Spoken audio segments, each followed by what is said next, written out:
கோவை வடக்கு அதிமுக எம்எல்ஏ அம்மன் அர்ஜுன் வீட்டில் லஞ்ச ஒழிப்புத்துறையினர் சோதனை. வருமானத்திற்கு அதிகமாக சொத்து சேர்த்த வழக்கு நிலுவையில் உள்ள நிலையில் சோதனை.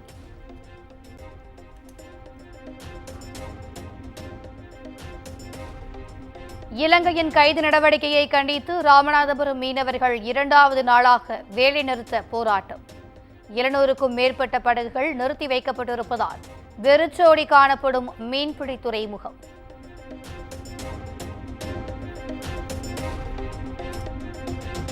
பரபரப்பான அரசியல் சூழலில் இன்று கூடுகிறது தமிழக அமைச்சரவை கூட்டம். பட்ஜெட்டில் இடம்பெறும் முக்கிய அம்சங்கள் குறித்து விவாதிக்கப்படும் என எதிர்பார்ப்பு.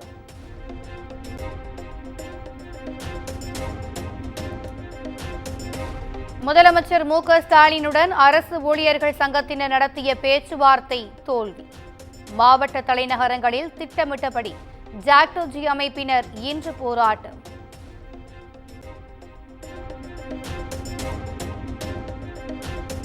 அரசு தரப்பு பேச்சுவார்த்தை முடியும் வரை ஜாக்டோஜி அமைப்பினர் எந்தவித போராட்டத்திலும் ஈடுபடக்கூடாது.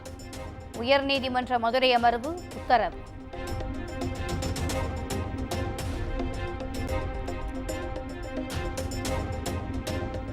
மும்மொழி கொள்கை விவகாரம் மூலம் திமுகவுக்கு அழிவு காலம் ஆரம்பித்துவிட்டது.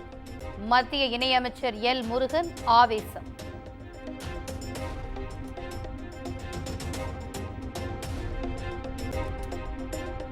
திராவிட மொழிகளை அரசு பள்ளியில் 3வது மொழியாக கற்றுக்கொள்ள தமிழக அரசு தடுக்கிறது.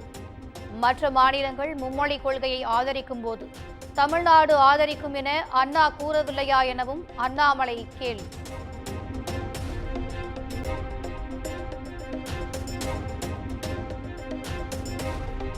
சென்னையில் 20 லட்சம் ரூபாய் வழிப்பறி செய்த வழக்கில் தலைமறைவாக இருந்த வணிக வரித்துறை அதிகாரிகள் 2 கைது. சிறப்பு உதவி ஆய்வாளர் சன்னிலாய்டு அளித்த வாக்குமூலத்தின் அடிப்படையில் போலீசார் நடவடிக்கை.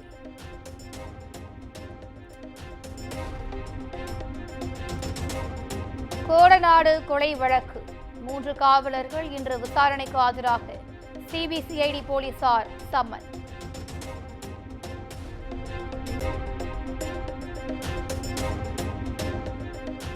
தமிழகத்தில் 2026இல் ஆட்சிக்கு வருவோம் என திமுக பகல் கனவு காண்கிறது. உசிலம்பட்டியில் நடைபெற்ற பொதுக்கூட்டத்தில் சசிகலா பேச்சு.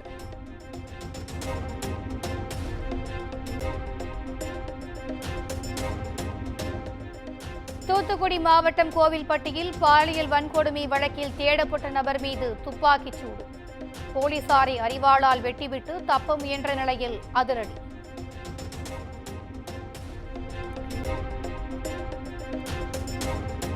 கோவை மத்திய சிறையில் போக்சோ வழக்கு கைதி திடீர் உயிரிழப்பு.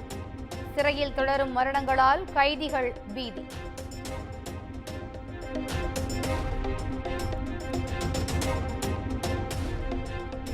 சேலத்தில் யானை தந்தங்களை விற்பனை செய்ய முயன்ற கும்பல் கைது. வாட்ஸ்அப் குழு மூலம் தந்தங்களை விற்க முயன்றது விசாரணையில் அம்பலம்.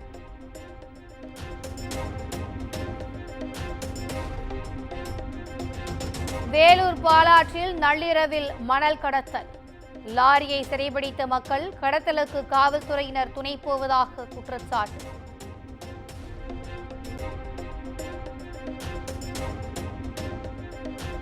சேலம் மாவட்டம் தலைவாசல் அருகே கள்ளச்சந்தையில் மது விற்பனை. வியாபாரியிடம் போலீசார் ஒருவர் பேசும் வீடியோ இணையத்தில் வைரல்.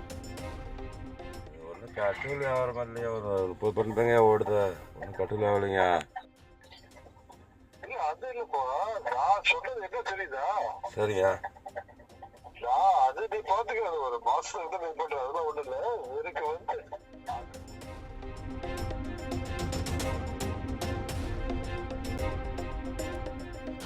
திருவள்ளூர் அருகே சொத்து தகராறில் தம்பியை டிராக்டர் ஏற்றி கொலை செய்ய முயன்ற அண்ணன். புகார் குறித்து போலீசார் விசாரணை.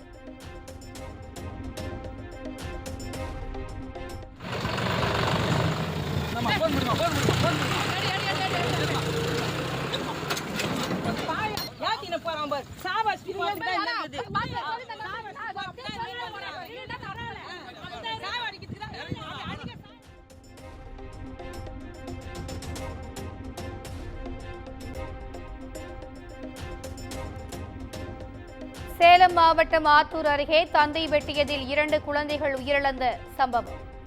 சிகிச்சையில் இருந்த தாய் உயிரிழப்பு, மேலும் ஒரு குழந்தைக்கு தீவிர சிகிச்சை.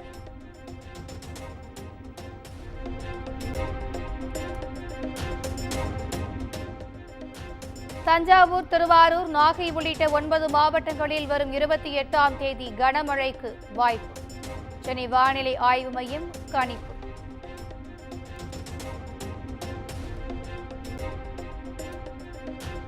புதிய வருமான வரி மசோதா குறித்து ஆய்வு செய்ய இன்று கூடுகிறது நாடாளுமன்ற கூட்டுக்குழு. மழைக்கால கூட்டத்தொடரில் அறிக்கையை சமர்ப்பிக்கப்படும் என எதிர்பார்ப்பு.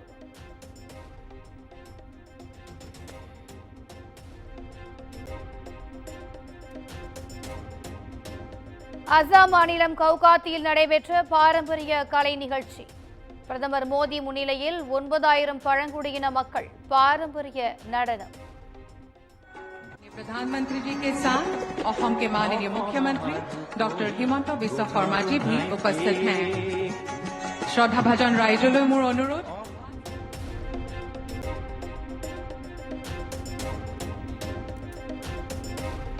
மகா கும்பமேளாவில் இதுவரை 62 கோடிக்கும் அதிகமான பக்தர்கள் புனித நீராடி வழிபாடு. நாளை கும்பமேளா நிறைவடையும் நிலையில் திரிவேணி சங்கமத்தில் குவியும் பக்தர்கள்.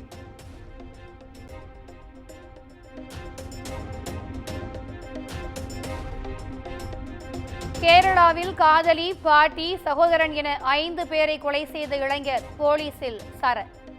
மது அருந்த பணம் தராததால் சரமாரியாக குத்தியதில் தாய்க்கு தீவிர சிகிச்சை.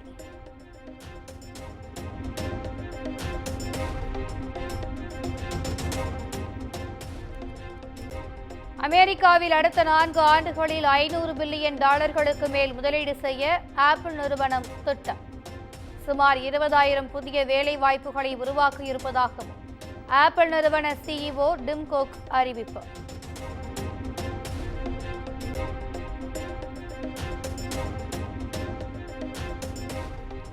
வங்கதேசத்தில் உள்ள விமானப்படை தளத்தின் மீது மர்ம நபர்கள் துப்பாக்கிச் சூடு. பாதுகாப்பு படையினர் நடத்திய பதில் தாக்குதலில் ஒருவர் உயிரிழப்பு.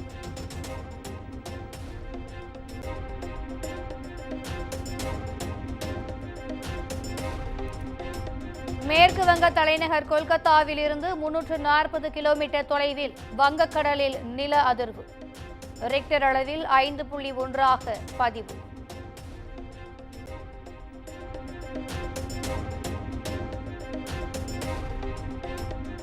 சாம்பியன்ஸ் டிராபி கிரிக்கெட் தொடரில் அரையிறுதிக்கு முன்னேறியது நியூசிலாந்து. ராவல்பிண்டியில் நடைபெற்ற போட்டியில் வங்கதேசத்தை வீழ்த்தி முன்னேற்றம்.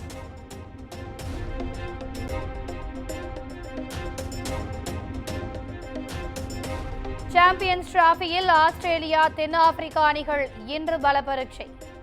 அரையிறுதிக்கு செல்லும் முனைப்பில் இரு அணிகளும் தீவிர பயிற்சி.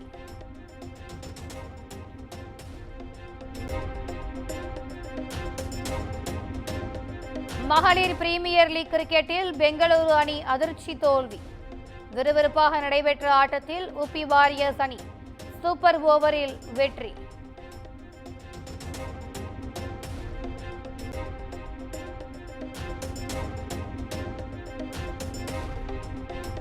சந்தானம் நடித்துள்ள டிடி நெக்ஸ்ட் லெவல் திரைப்படம். படத்தின் முதல் சிங்கிளான கிஸா 47 பாடல் நாளை வெளியாக உள்ள நிலையில் புரோமோவை வெளியிட்ட படக்குழு.